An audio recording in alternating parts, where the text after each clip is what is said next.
से क्वेश्चन थी A and B have to do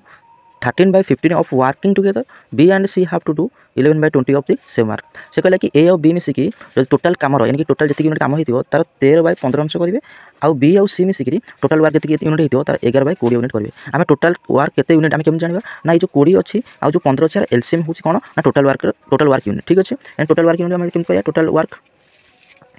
तो पाया तरीका होता है एलसीएम के ना 20 यानी कि 15 यानी 20 60 गोटे एमती संख्या जो 20 कटो 15 कटो यानी कि 60 वाला टोटाल यूनिट क्वेश्चन कौन कहला ए एंड बी कौन कले ना 13/15 माने गोटे जो टोटाल वर्क 13/15 अंश कले यानी कि ए आउ बी कौन कले ना ये है 60 यूनिट यानी कि 60 यूनिट केते अंश यानी कि टोटाल वर्क केते यूनिट अंश कले ना 13/15 अंश कले यानी कि 13/15 अंश कले 15 कले 15 60 यानी कि 1352 यानी कि टोटाली वर्क केते यूनिट कले भी मिसी ना 52 यूनिट करछन ठीक अछि तार कौन कहला ना सी कहला कि B and C have to do total work केते भाग ना 11/20 भाग करछन यानी कि बी आउ सी मिसी कि टोटाल वर्क जदि हम 60 यूनिट हुए तार से केते यूनिट करछन ना 11/20 यूनिट करछन यानी 20 30 60 यानी हो 33 ठीक अछि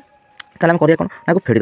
देले कोन हो ना ये माइनस ए जो तो बी को बी कटि गला हो ए माइनस सी हो इज इक्वल टू जेंति आकु फेडले जेंति 52 को 33 बढ़िया तो फेडले केते होची ना 9 3 12 यानी केते होची यानी कि 19 होची यानी कि ए माइनस सी ला केते ना 19 होची तो क्वेश्चन कोन देछि ना ये भी the difference between the wages of A and C ला 76 तबे एठी हम कोन हला ना 76 सह मानर जो 76 यूनिट माने केते होची ना 19 यानी कि डिफरेंस ए एंड सी रो यानी कि 19 वाला मान होची इनटू कोन पचाची ना ए प्लस बी प्लस सी रो वेजेस केते यानी कि ए प्लस बी प्लस वेजेस माने कोन टोटल जति यूनिट काम तो सति वेजेस ए प्लस बी रो सति सी रो सति वेजेस यानी कि 60 यूनिट मान पचाची मल्टीप्लाई 60 करतो यानी कि 19 चौ केते होची ना 76 यानी कि 6 होची केते ना 24 यानी कि 24000 यानी कि ऑप्शन नंबर ए होबे करेक्ट आंसर जति वीडियो भल लागितो लाइक कमेंट शेयर सब्सक्राइब कर भूलिबेनी थैंक यू।